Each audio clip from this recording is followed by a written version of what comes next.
Hello बच्चों, आप सब कैसे हो। आशा करती हूँ आप सब अच्छे से होंगे। बच्चों, आज हम कर रहे हैं व्याकरण का पार्ट नंबर 7 सर्वनाम, जिसको इंग्लिश में बोलते हैं प्रोनाउन। ठीक है बच्चों, तो सबसे पहले हम देखते हैं कि सर्वनाम किसे कहते हैं, सर्वनाम क्या होते हैं।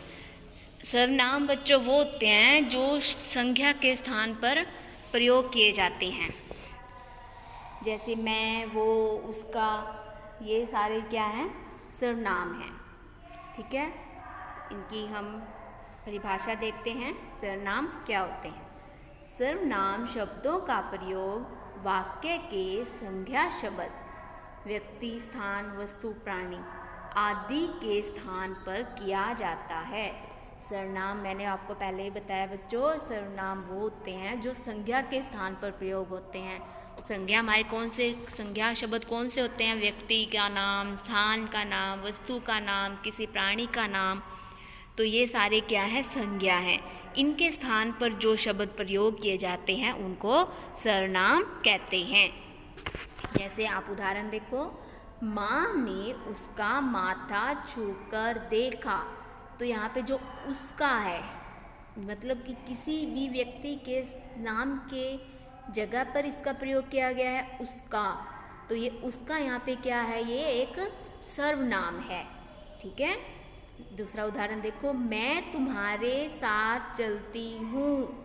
मैं यहाँ पे किसी ने अपने नाम के साथ, नाम के जगह पर यूज किया है कि मैं तुम्हारे साथ चलती हूँ। अगर यहाँ पे मैं के जगह हम अपने नाम लेके बोलते हैं कि तुम्हारे साथ चलती हूँ, टीना तुम्हारे साथ चलती हूँ, तो ये एक जो वाक्य है ये पूरा कंप्लीट नहीं होता है। तो जो किसी के स्थान की जगह पर यूज होता है उसको सर्वनाम कहते हैं, क्योंकि अगर अपना नाम लेते हुए हमें वाक्य का प्रयोग नहीं कर सकते, तो जो हम अपने नाम पर जिसका प्रयोग किया हमने उसको मैं, जैसे मैं सर्वनाम का यूज किया, तो इसलिए हमें सर्वनाम की ज़रूरत पड़ती है। ठीक है, जैसे आगे उदाहरण देखते हैं, आप आज ही सुनिश्चित कर लें, तो आप यहाँ पे क्या है, एक सर्वनाम है। ठीक है बच्चों, आगे देखते हैं। आगे और भी उदाहरण दिए हुए हैं, इनसे आपको और भी अच्छे से समझ आ जाएगा। उसे अपनी गलती का एहसास हो चुका था, हम आपकी शिकायत कर देंगे, तो यहाँ पे अपनी और इस वाक्य में हम क्या है, एक सर्वनाम है। ठीक है, आगे देखते हैं। उपयुक्त वाक्यों में उसका, मैं, तुम्हारे, आप, उसे, अपनी, हम, आपकी, ये सभी क्या है, सर्वनाम के शब्द हैं। ठीक है, संज्ञा के स्थान पर जो शब्द प्रयोग में लाए जाते हैं सर्वनाम कहलाते हैं। संज्ञा के स्थान पर जिन भी शब्दों का हम प्रयोग करते हैं उनको क्या कहते हैं, सर्वनाम कहते हैं। ठीक है, आगे देखते हैं। सर्वनाम शब्द वाक्य के अनुरूप प्रयोग किए जाते हैं। नीचे लिखे वाक्यों में रंगीन शब्द सर्वनाम हैं, इन्हें ध्यानपूर्वक पढ़िए। बच्चों, इन्होंने और उदाहरण दिए गए हैं जिनमें ये डार्क कलर किया हुआ है, जिन पे ये सारे क्या हैं, सर्वनाम हैं। इनके उदाहरण पढ़ते हैं हम, ध्यान से सुनना है बच्चों आपने। भोजन करके दादाजी अपने कमरे में चले गए, तो यहाँ अपने क्या है, सर्वनाम है। क्या वे तुम्हारे मित्र हैं, तो वे यहाँ पे क्या है, सर्वनाम। मुझे खाने के लिए कुछ दे दो, तो यहाँ पे कुछ क्या है, एक सर्वनाम है। मैं स्वयं चला जाऊंगा, स्वयं मतलब खुद चला जाऊंगा, तो यहाँ स्वयं क्या है, एक सर्वनाम है। आगे देखते हैं।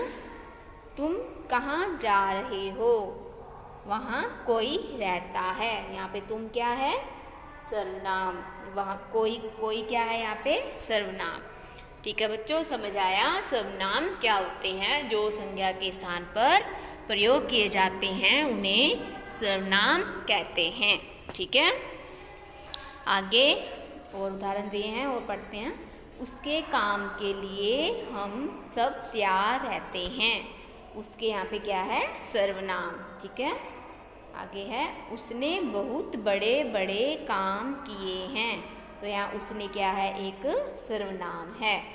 ठीक है, सर्वनाम शब्दों का अधिक ज्ञान करने के लिए हमें सर्वनाम के भेदों का ज्ञान करना परम आवश्यक है। बच्चों, हमने सर्वनाम शब्दों का पता चल गया है, सर्वनाम शब्द कौन से होते हैं। आगे हम इसके प्रकार पढ़ेंगे कि सर्वनाम के आगे कितने प्रकार होते हैं, हमें इनके प्रकारों का भी ज्ञान होना चाहिए। आगे है सर्वनाम के भेद। सर्वनाम के भेद या सर्वनाम के प्रकार कितने हैं, इसके भेद कितने हैं।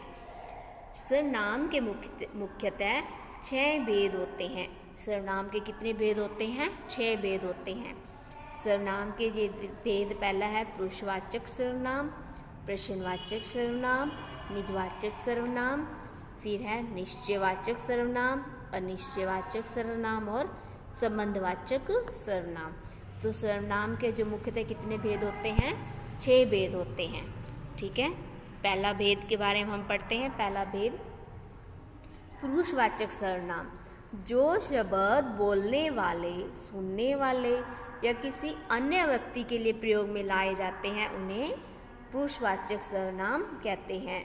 पुरुषवाचक सर्वनाम कौन से होते हैं, जो शब्द बोलने वाले, सुनने वाले या किसी अन्य व्यक्ति के लिए प्रयोग किए जाते हैं। मतलब कि किसी पुरुष के लिए या किसी स्त्री के लिए जो प्रयोग किए जाते हैं उसको पुरुषवाचक, जैसे हम बोल रहे हैं, मैं बोल रही हूँ, आप सुन रहे हो, या कोई और व्यक्ति के लिए प्रयोग में लाए जाते हैं, उन्हें पुरुषवाचक सर्वनाम कहते हैं। यहाँ पे जैसे कुछ उदाहरण दिया गया है, इसको पढ़ते हैं पहले हम ध्यान से। माँ बोल रही है यहाँ पे, मुन्नी मेरी शाल कहाँ है। तो मुन्नी बोलती आगे से, वह तो प्रेस वाला ले गया था, मैंने ही उसे दी थी।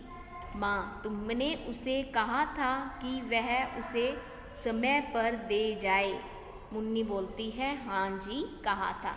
तो बच्चों, इसमें जो डार्क वाले जो ये शब्द दिए हैं, इसमें ये सारे क्या हैं, सर्वनाम हैं। कौन से सर्वनाम है ये, पुरुषवाचक सर्वनाम है। आगे पुरुषवाचक सर्वनाम के भी उदाहरण हैं। इस उदाहरण में आपने देखा कि 3 प्रकार के सर्वनाम शब्दों का प्रयोग गया है। इसमें जो सर्वनाम के शब्दों का 3 तरह के शब्दों का प्रयोग किया गया है। कौन कौन से हैं, आगे है उत्तम पुरुष। उत्तम पुरुष कौन सा होता है, ऐसे सर्वनाम शब्द जो बोलने वाला अपने लिए प्रयुक्त करता है। जो उत्तम, जैसे पुरुषवाचक सर्वनाम है, आगे उसके भी प्रकार हैं। पुरुषवाचक सर्वनाम में पहला आता है उत्तम पुरुष। उत्तम पुरुष कौन सा होता है, मतलब जो बोलने वाला अपने लिए प्रयोग करता है, जैसे मैं, मेरा, मेरे लिए, इस, हम आदि, ये जो है हम अपने लिए प्रयोग करते हैं। तो ये कौन सा है, उत्तम पुरुषवाचक सर्वनाम। यहाँ माँ ने अपने लिए जिन सर्वनाम शब्दों का प्रयोग किया है वे हैं उत्तम पुरुष के अंतर्गत आएंगे। जो माँ ने अपने लिए प्रयोग किया है, मेरा शॉल, मैंने दी, ठीक है, तो वो कौन से हैं, उत्तम पुरुषवाचक सर्वनाम। ठीक है, आगे करते हैं। फिर है मध्यम पुरुषवाचक सर्वनाम। पहले उत्तम था, फिर है मध्यम। ऐसे सर्वनाम शब्द जो सुनने वाले के लिए प्रयोग में लाए गए हैं। मतलब माँ बोल रही है और मुन्नी सुन रही है, मतलब जो मुन्नी सुन रही है उसके लिए जो प्रयोग में लाए हैं शब्द वो कौन से हैं, मध्यम पुरुषवाचक सर्वनाम। मध्यम पुरुषवाचक सर्वनाम के अंतर्गत आते हैं जैसे तुम, तुमने, तुम्हारा, तुझसे।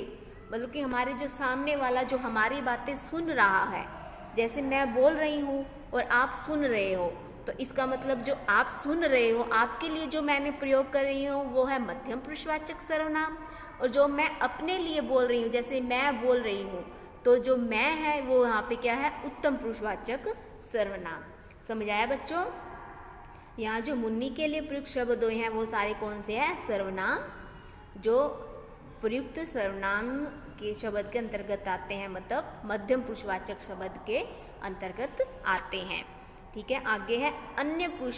ऐसे सर्वनाम शब्द जो जिनके बारे में बात की जा रही है उन्हें प्रयुक्त होते, उनके लिए प्रयुक्त होते हैं, अन्य पुरुष के अंतर्गत आएंगे। जैसे वह, उन्हें, उसे, उनसे आदि। तो बच्चों इसमें अन्य पुरुषवाचक सर्वनाम वो हो गए जो अन्य, जिसके बारे में हम बात कर रहे हैं, तो वो क्या है, अन्य पुरुषवाचक सर्वनाम। ठीक है, जैसे वह, उनके, उनसे, उन्हें, जिसके लिए ये शब्द प्रयोग किए जाते हैं। तो यहाँ प्रेस वाले के लिए प्रयुक्त सर्वनाम इसके अंतर्गत आते हैं। जो माँ अपने लिए बोल रही है वो प्रथम पुरुष, जो मुन्नी के लिए बोल रही है, सामने जिससे बोल रही है, वो मध्यम पुरुषवाचक सर्वनाम, और जो प्रेस वाले के बारे में बोल रहे हैं वो है अन्य पुरुषवाचक सर्वनाम। ठीक है बच्चों, आज आपने इतना ही करना है। आपने पहले ये जो पहला ये पुरुषवाचक सर्वनाम है यहाँ तक आपने अच्छे से पढ़ना है और इसको याद करना है। ठीक है बच्चों, और अब आपने अपनी हिंदी की नोटबुक में करना है फीस माफ़ी के लिए प्रार्थना पत्र। बच्चों आपने अपनी पिछली कक्षा में भी किया होगा ये। अब हम कर रहे हैं फीस माफ़ी के लिए प्रार्थना पत्र। सबसे पहले आपने वही आज की तारीख डालनी है, फिर आज का दिन डालना है। आज का दिन शुक्रवार और आज की तारीख 31 जुलाई। तो बच्चों सबसे पहले हम फीस माफ़ी के लिए प्रार्थना पत्र कर रहे हैं। आपने पहले भी सीखा है। सबसे पहले यहाँ पे सेवा में लिखते हैं, जिसको हम प्रश्न पत्र, ये प्रार्थना पत्र लिख रहे हैं। हम स्कूल की मुख्य अध्यापिका के लिए प्रश्न पत्र लिख रहे हैं, तो हम स्कूल की अध्यापिका के लिए यहाँ पे लिखेंगे पहले सेवा में श्रीमती मुख्य अध्यापिका जी।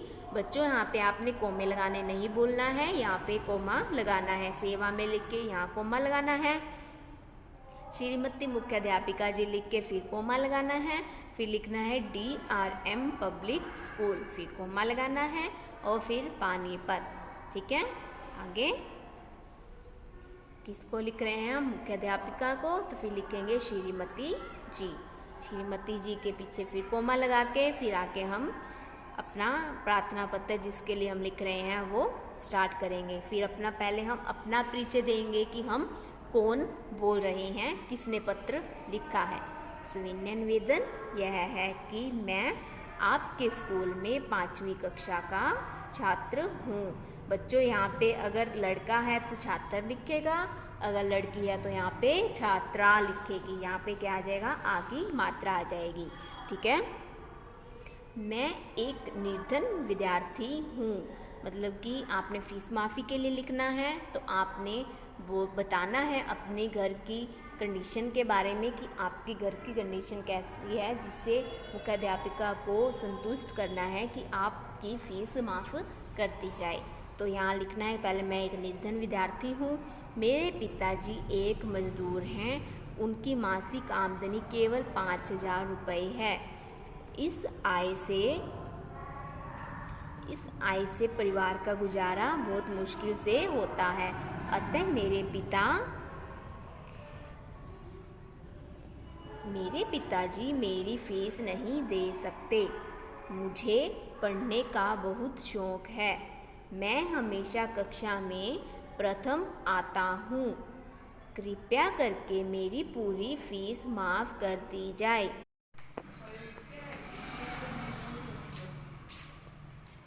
मैं आपका अत्यंत आभारी रहूँगा।